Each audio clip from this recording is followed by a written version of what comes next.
YouTube, a powerful advertising tool with monetizable opportunities. But how do you become a successful YouTuber? My guest today is Ryan Snod, an Iowa-based videographer and marketing strategist who teaches other videographers how to build successful businesses of their own via his YouTube channel, online courses, and Facebook groups. He also consults and speaks on topics surrounding online marketing and using video to grow brands.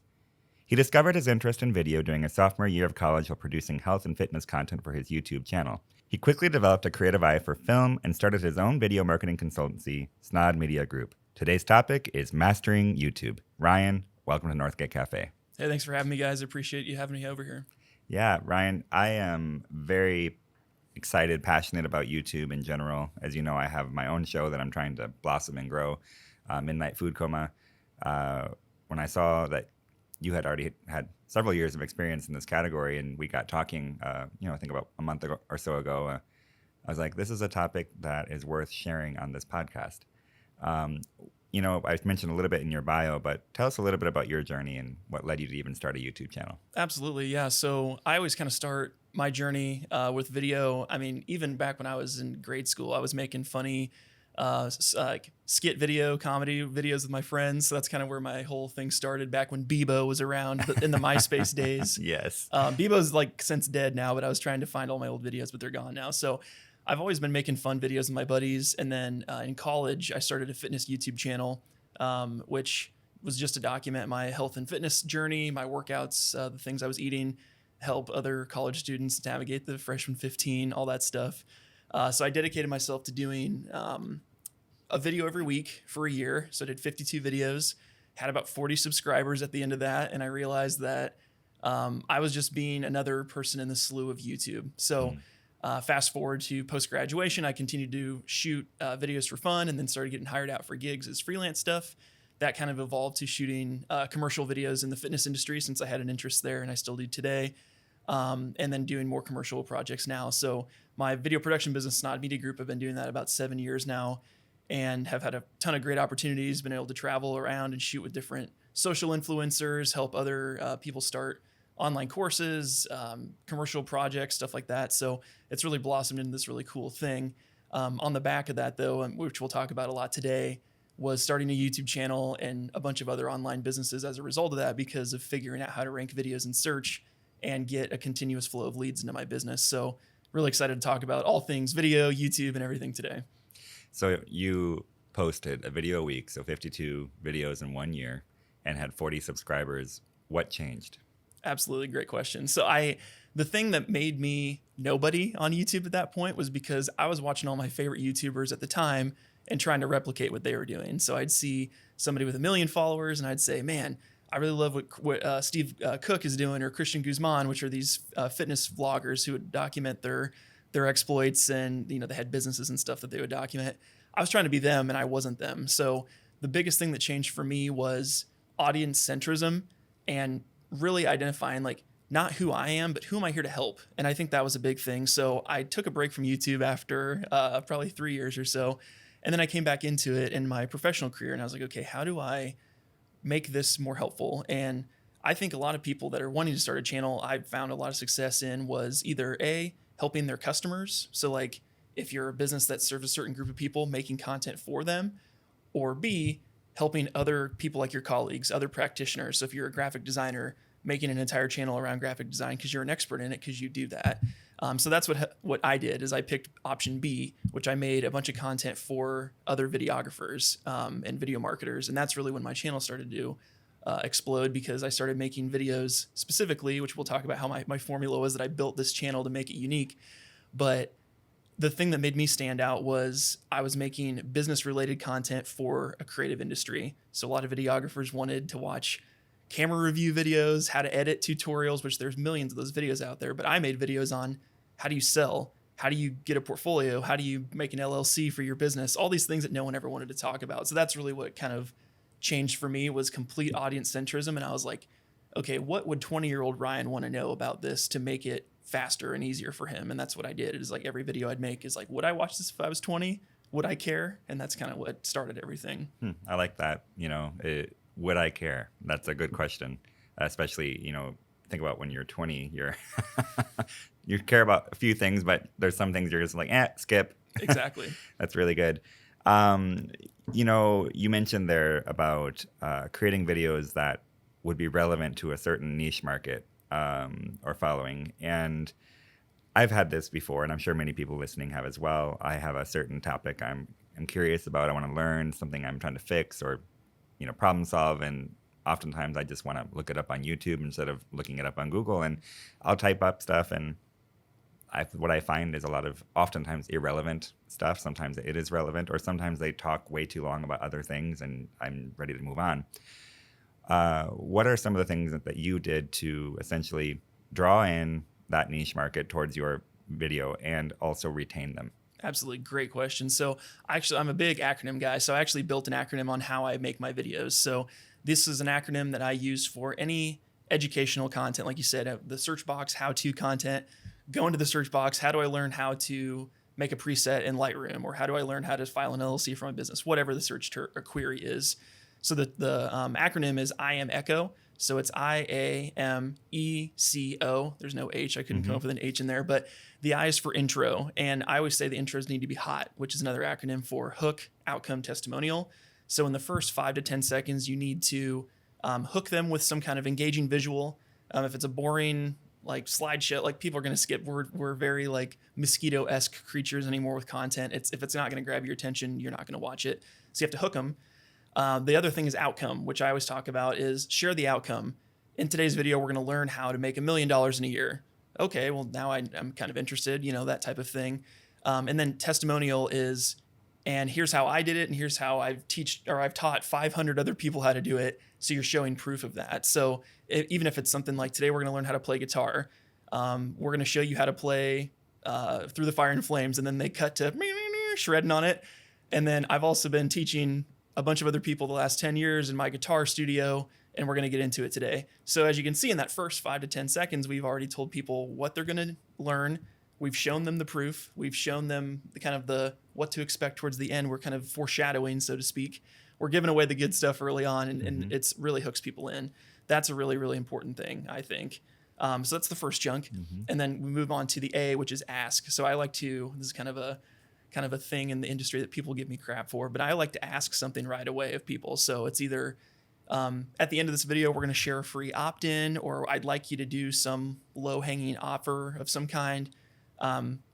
If you stick around to the end of the video, we'll talk more about that. But if you want more info about it, check out the description box. So I make a call to action within the first minute because retention rates on YouTube are lower than I'd like. And if I get 1 million views on a video, statistically, maybe only a quarter of them will make it to the end of my video. So instead of 1 million people hearing my offer, only 25% of that will. So I like to make a soft offer, mention it early on to kind of warm them up a little bit, pre-frame it, and then when we get to the end, I'll mention it again. So that's the A. Then we move into E, which is engagement. So if you like the video, make sure to leave a comment below or like it and share it with a friend or something like that. So that's the E. Then we move into M, which is the meat, or the majority of entertainment and talking points, another acronym so everyone can remember. But the meat it's the meat of the video. If the video is 5 tips to save on taxes, talk about that in that meat chunk. If you make a video that doesn't answer those questions or actually deliver on the thumbnail and the title, people are going to YouTube will scorn you for it forever. The watch rates will be really low, a bunch of downvotes, and then you'll go to YouTube prison forever. Yeah, I absolutely cannot stand those videos. It's like, 1 in 3 videos out there, I'm like, you didn't even discuss the topic. You literally completely went around in circles and kept us watching, but never said anything. I'm never watching your videos again. Exactly. And I didn't have this like acronym in my mind at first. I started watching my highest performing videos, and it was when I followed the structure and I started doing it for clients and they got good results. I'm like, okay, I'm onto something. Let's put an acronym around it so that makes me remember it. So then after the M, we come back around here and let's see, I am Echo. So E again, we ask for more engagement. So it's like, hey, if you like the video, make sure to give it a thumbs up. What I tend to do, especially with my videos, is if you have questions about it, leave it in the comments section because that gets a dialogue going. It also tells YouTube there's a lot of interest in this. So we check that out. Then we're moving to the end here. We're almost done with the acronym. It's C, which is the most important part of the whole video. It's call to action. Offer something. If it's a free download, something interesting. I would encourage a lot of people don't sell in this point because they just met you. It's like trying to make out with somebody when you meet him at the bar for the first 5 minutes. Like, hi, I'm Ryan. And you're coming in with your mouth. Whoa. Depends on how drunk they are. Yeah, exactly. Or what kind of bar, if it's 2:00 at night or not, or if it's 11, it's like, you got to know what's going on. So that's that piece of it. And I've had videos that have 300,000 views, no call to action. Talk about a missed opportunity. I had 300,000 people watch this mug talking, and I could offer them anything that I have that I could sell. If I want their email, if I want anything, like the video, something, I just said, okay, video's done. See ya. And it's like, wow, what a wasted opportunity. And then the very last piece is the outro, which is simple. Thanks for watching the video. I always say my name is Ryan Snod. It rhymes with odd, and we'll check you in the next video. Peace. So I always say this in the end of everything. And I've had people that find me on the street that have seen those videos and like, Ryan Snod, it rhymes with odd. And it's like, it's working. Every outro I've ever done, it makes sense now. Yes, so absolutely. No, I have that. I mean, my show is a little different than like a tutorial. It's more like I love food. So, it's just show food, talk food, eat food, go out for food, make it weird, and, we have this weird niche following, but I'm still trying to tap into how can I get that like call to action in my kind of show. You've seen it. And so let's just put this into practice here. Because I'm sure many people can insert their own YouTube show into this. What are things you're seeing for Midnight Food Coma that we're not doing right that we could maximize on? Sure. So I'd say, especially with a channel like yours that's not tutorial based, instructional, educational, I would say the main thing you need to do with any channel is identify the core audience. Like you said, if it's a niche audience, like who are those weirdos out there that label it with pride? Like I'm the weirdo that loves this show. Like that's what we want to talk about. So I would say identify those people, get kind of a target demographic for them. Maybe they're 25 to 35, maybe they're older than that, younger than that, whatever. And then I would figure out, here's 5 main things these people all enjoy. Like, well, obviously it's food because they're watching the show, probably travel because you're going all over the place. Maybe some different music as well. I mean, you talked about it's very 80s themed, so that might be a part of it too. And then also figure out of that group, what are they typically looking for? What are they interested in? And what other subtopics can you weave into what you're doing? I think that's really, really important.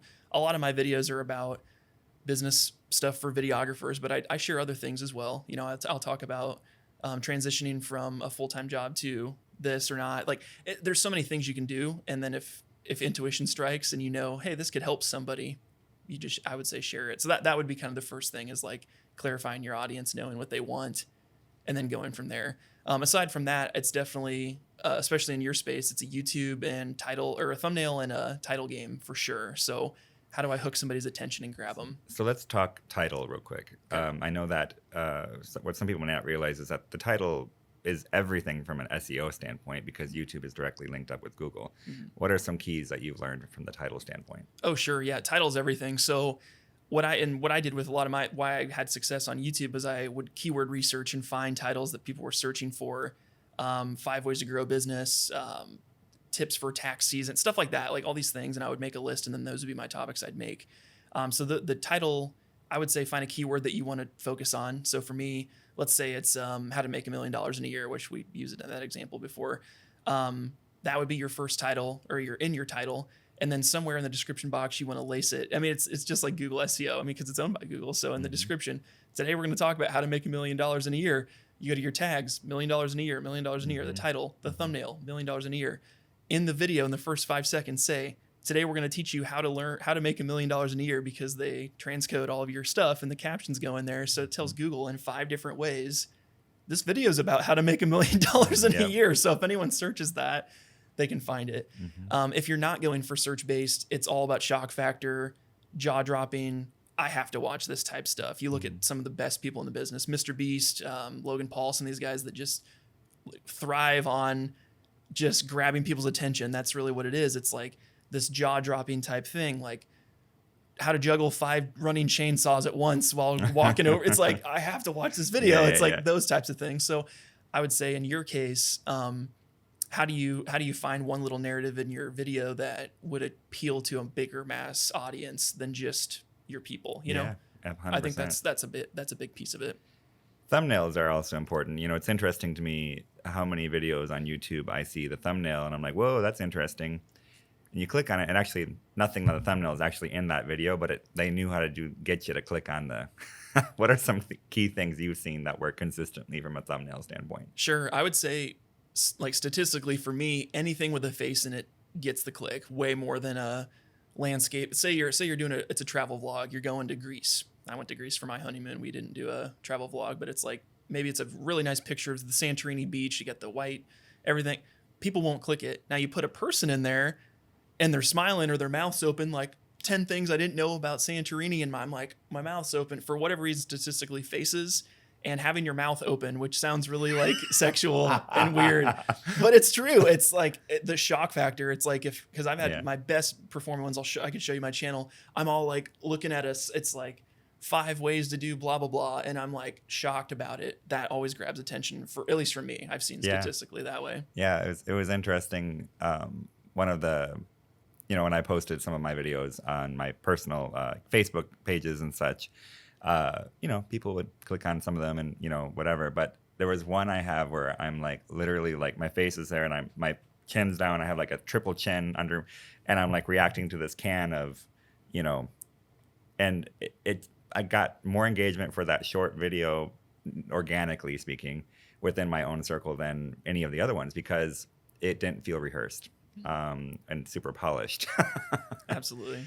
So, what other things? Like I know that YouTube thumbnails sometimes can be oversaturated with stuff, and it gets too busy. Like, what do you think of in general, aesthetically wise? Sure. Yeah, I would say it really depends on your audience. Like, I make a lot of stuff in the film production space, so a lot of people do really professional thumbnails. They'll set up a backdrop, a lighting system, like fog, whatever, just it looks really polished. I think there's that piece of but again, my audience is those people. So it's like you have to kind of tailor to your audience what they're looking for.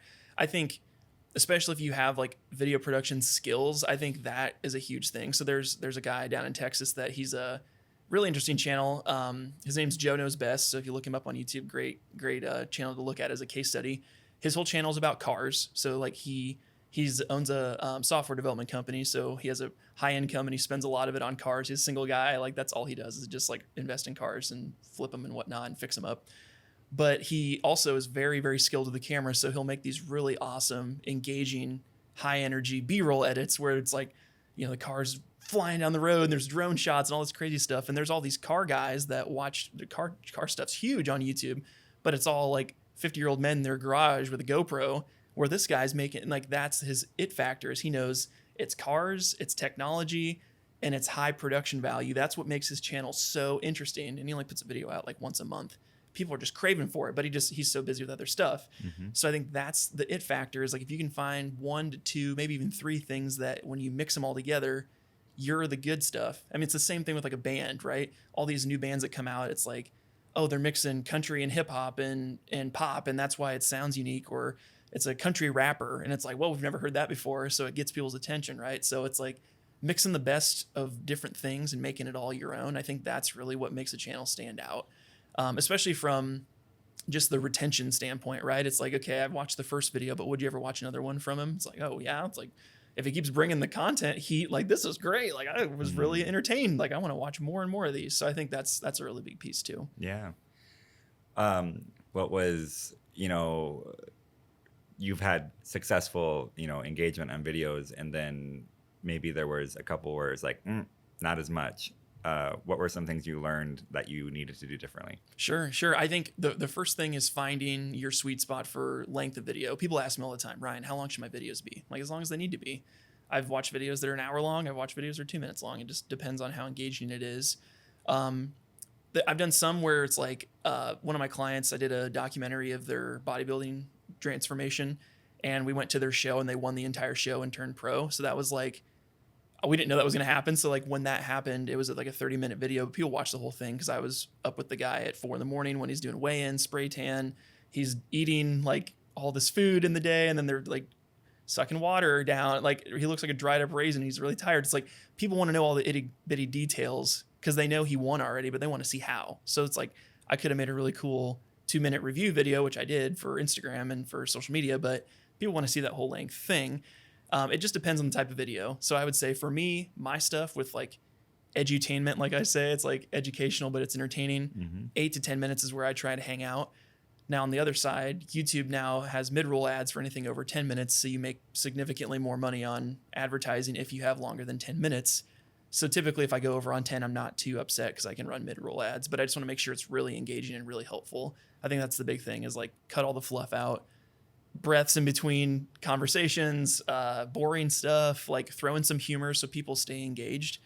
And the big thing for me, like from a video editing standpoint, is like every 10 seconds there needs to be a visual aid or some other thing that cuts away from the main subject. So if we're talking in this podcast as a conversation, yes, we could just have our conversation, but having like text on screen or supporting B-roll to keep people's attention or switching cameras every 10 seconds, like those things keep the mosquito tendencies of the human mind at bay, and it keeps people engaged in a long form piece of content. Oh yeah, 100%. 100%. When we have video content that is, where the scenes are switching up, definitely the retention is much higher. What would you say about the end credit thumbnails that pop up where there's recommendations? Like, do you let YouTube choose, or do you direct people to the video you want them to go to, or? Sure. So end cards, I always put a subscribe button, and then usually the best for viewer suggestions. So YouTube knows what YouTube knows, and they'll usually suggest the video that's most applicable to them. So I typically do that. Now, if there is like a video that's a part 2, I've done somewhere it's like a longer video, so I've cut it into 2 things. I'll do that. So I'll put the part 1 in there. If you didn't see the first part, check out the first part, that type of thing. But typically that's how I do it, is like subscribe and then best for viewer. Now, the other piece of it also is like the ranking formula, because a lot of people ask me that. It's like, well, how did you rank videos? And it's like, well, I did my first 5 on accident. And then like GoPro photography was my first one I ever ranked. I think I was telling you about this off air, how I was looking up terms and I found GoPro photography had 2,000 searches a month. I use a tool called Keywords Everywhere, which I think it was free. Now you have to pay for it. But that in combination with TubeBuddy are the 2 tools that you can use to rank anything in search. You're essentially trying to hack what people are looking for and meet them at that point of concern. And what I tend to look for, I always use the grocery store analogy. It's you're looking for people that are frequently going through an aisle with nothing in it, and they're frustrated. They're going through, they're looking for kitty litter, and the whole aisle's empty. I'm like, dang it, I was just looking for some dang kitty litter, and they keep going on. You're looking to meet that person with what they need at the point of need. So when they're searching in how to SEO rank your website, and you're a web design company, and you rank that video, and then you deliver and you help them, you've given so much value to that person. You've earned their trust. You've earned they know, like, and trust you. And now you can collect that lead information. And that's been a huge thing for me with ranking videos that are intentional with that IM Echo structure, because I have 3 or 4 videos that get me 30 to 40 new leads every week. And it's from videos 5 years and older that still rank, still bring people in. And you talk about ROI on a video. So you could have put that on LinkedIn and it was no one cared in the day you posted it. Exactly. And it's like you can really add value. And from a investing in marketing standpoint, it's so worth your time to do it. I put thousands of hours into my YouTube channel. I only have 13,000 subscribers, but I can't remember how, it's like over almost 100 million impressions for free. Mm-hmm. Free advertising, basically. 300,000 people a year watch my videos. Like I said, I get hundreds and hundreds of people a year that opt into my funnels that become customers of mine. So it's very, if you do it right and you do it proper and it's a business, it can be very lucrative and helpful for you that way. Mm-hmm. So would you say, how often are you posting now? Let me ask that. Sure. Yeah. I had made the goal this year to do 1 a week. I'm a little lackluster on that. Last year, I really had a plan to do 1 a week, but then I was approached by a business opportunity from my channel that someone found me and said, hey, I'd love to partner with you and do basically cross-sell your knowledge on my platform, and we can create a course. So I paused last year in August, and we created a 70-lesson course that we launched in October. So all the time that I was putting toward YouTube, I put towards my second course opportunity that I had. So this year, I'm hoping I can do 1 a week. Especially in the summer, it might not happen because that's my really busy season. I have a bunch of shoots out of state and things I'm traveling for. So, but ideally speaking, for someone who wants to grow their channel, 1 a week would be ideal. Sure. Yeah, I would say, and it's almost more pick an upload schedule and stick to it just for your own accountability. I try to do 1 a week because then on the macro, you're getting 50 plus videos a week or 50 plus videos a year that are out. So in, a couple of years, you could have hundreds of videos. And again, it's all this ranking formula. Like 20 of them won't hit, maybe 10 will, and like 2 or 3 are going to rank for a long, long time. So it's more, I would say, quality over quantity for me at this point. Because if I start rushing videos out, it just feels like it's not me, and my audience is video production folks, so they expect a certain level of quality. So I think that's a part of it too. And then the other piece of it would also just be picking 1 or 2 styles of video and trying to stick to those, but then being open to try other things. If you're a vlog channel, maybe have a how-to video on there, have a interview or a behind the scenes or whatever, but it like kind of keep people so they know what to expect from you, I would say. Yeah, no, it's great. Great advice. If people want to find out more, if they want to hire you for consulting or they want to get resources from you, how do they go about doing that? Sure. Yeah, you can learn all about all the stuff I do on snodmedia.com. So it's SNAADT media.com. I have helped quite a few other folks that are interested in YouTube and just understanding it, just to kind of get a better understanding of like, how would we stand out and how would we differentiate ourselves? The other piece of it too is giving really tactical advice about how to actually shoot videos. And I'm a huge fan of batch shooting. So I'll tend to shoot like 2 or 3 videos in a day. And then I've got, almost an entire month's worth of content shot in one day, just to get, you look presentable one day and you can mass produce it that way. So that's another strategy that I try to help people with, is how to actually execute on it and stand out that way. That's great. How about how you found the best ways to promote the channel or the videos you launch on other platforms? That's a great question. So what I tend to do in my whole strategy is in an ideal world, I'll do 1 long form video. Good example is yesterday was my production day. So I shot 1 long form video, and it was a book review on a book I read called Profit First by Mike Malkowitz. I don't know if you're familiar with that one, but it's an accounting. He's an accountant, and he talks about ways you can structure your accounting and your small business to put profit first, hence the name. And I read probably 15 books last year, and that was like the most impactful one. So I made a whole review video on it and helping other people do it. So that's like a 10-minute video.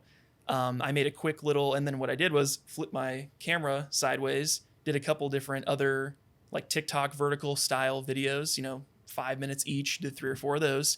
And then what I'll do is I'll go in for that long form. I'll cut 15-second or 30-second snippets from my long form in vertical. Those are going to be my TikToks, Instagram Reels. The other little ones will be things I'll sprinkle in throughout the month, and then that's all I have to do. So for other people that are in here like, man, this sounds like a really long time investment, shoot the 1 long form video and take 2 or 3 teasers from that, and that's your whole content for everything. Vertical is huge right now, especially on Instagram, because they're trying to compete with TikTok. If you make TikToks, just upload them to Instagram, and you're going to see crazy profile growth. I mean, I have 3,000 or 4,000 views every time on a Instagram reel. I only have like 1,000 followers on my page, so there's exponentially more people that follow me that are seeing this, and then you can reach more people there. So I would say long form YouTube all the way. Do the vertical cuts there on social, and then start to spread it that way. The other thing that I've been doing recently, Adobe has a new feature in Premiere that you can make transcriptions of your video. So I've just been downloading the SRT file that turns it into a transcription, and that's my blog post. So now I don't have to manually write a blog post. I can literally take what I said word for word out of my video, put that on my blog, hyperlink my YouTube video in there for SEO purposes. So now I've just knocked out YouTube search, Google search for my website to run traffic there. And I've got social content everywhere from just doing 1 hour of production every week. So that's like a really, really efficient way of actually doing it and executing on it, and not getting overwhelmed. Like, oh crap, I got to do 3 videos this week, because you'll just burn out. You got too many other things to do. That's so true. What should we know? Anything else? What should we know that we don't know about YouTube specifically? I would say most people don't know it's the 2nd largest search engine in the world. After Google. It's owned by Google, and there are millions of people out there looking for exactly whatever you offer. So I would say YouTube should be, if you're looking at like, should I put content out on TikTok? Should I start doing like dances and start doing, doing the dances and putting the text up and whatever? It's like, quit chasing the trends. Like YouTube, if I'm looking at like investing, and like TikTok, Instagram, all that's like investing in Bitcoin. It's very volatile. You never know what's going to happen. You put a bunch of time in now and you hope it pays off later. YouTube is like the old school, like Roth IRA, like the Warren Buffett style of making content. It's like you take chips at a time, and it pays dividends over the time that you have it, especially if you're really intentional and you follow that IM Echo structure and you put out a handful of videos every year that rank well. They'll get views years and years later, and it's insane some of the things. I made a video on LinkedIn headshots, how to shoot a professional LinkedIn headshot with your phone or with a camera.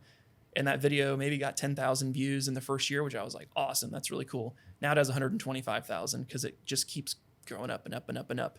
And if you hit certain things, the other thing I will mention, statistics, when you're looking at your analytics, if you get what I've seen, a click-through rate, or when people see your thumbnail on the screen, if a percentage of 10 or higher click through, that triggers YouTube's algorithm to be like, this is worth promoting to more people because people like this.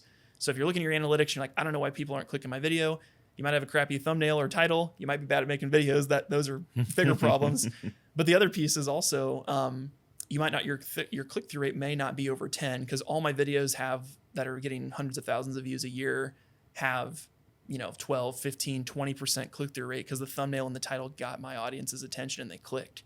So that tells YouTube to promote it to more people. So there's a lot of, you can go really deep on the data, how to actually hack the system, so to speak, but it really just comes down to starting small. Your first 100 videos are going to suck.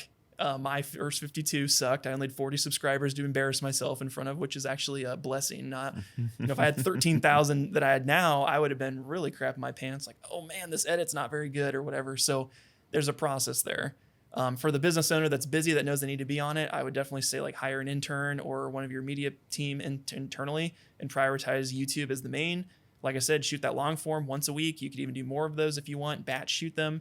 And then you got all your vertical content there. There's some really good accounts out there to follow, like Ryan Pineda. He's a real estate investor. His team does a really good job of that. He'll do a whole content day in one day, and he gets a month's worth of content. And his team just follows him around, documenting everything. He's a really good one to follow as well. And people can obviously like hack my channel and see what I've done, which videos have worked. And if I found this kind of success, I mean, I've launched two online course businesses from my channel. It opened this whole new revenue stream I never thought of. There's like 8 different ways I'm monetizing my channel with brand deals and AdSense and affiliate marketing and all these things. So if money's the way that you want to motivate yourself to do it, that's a way to do it too. It won't come early though. So if you're looking to quit your day job and be a full-time YouTuber in a year, that's probably not going to happen, but it's a good bonus. Where if you're viral on TikTok and you have 100 million followers and you probably don't make any money from it, YouTube, if you had 100,000 followers, you could be full-time doing it if you know what you're doing. So, No, it's so true. It's amazing to see some people who are literally they live completely off of their YouTube, whether it be through the monetization, through the sponsorships, or through product sales that happen as well throughout. So it's a great tool. I love it. I absolutely love it. I've learned a lot in the last couple of years. Still learned a ton from you today. I think recently we featured Jacob Rep on here for LinkedIn. We learned a ton about LinkedIn we didn't know. People who know their stuff. Come onto this show. It's very helpful for all listening. It's very helpful for me. I appreciate you coming on, Ryan. Sure. Well, thanks for having me. Like I said, we can talk for hours on this stuff, but I think the biggest takeaway would be like YouTube is a very good investment for you if you're looking at doing long-term marketing for your brand. That's a really good thing to take away from it. Most people just think it's a place you can look up on how to change your oil. There's a lot more out there, and your audience is probably on YouTube. You just don't know it yet. So true. And we have all of Ryan's details in the description box, links to his website, YouTube channel, everything. So be sure to check him out, and I'm sure he'd be happy to have a one-on-one with you at some point if you have questions and want to hire him for his services. So Ryan, thank you much for joining us, and thanks to all who are listening. Until next time. Awesome. Thanks for having me.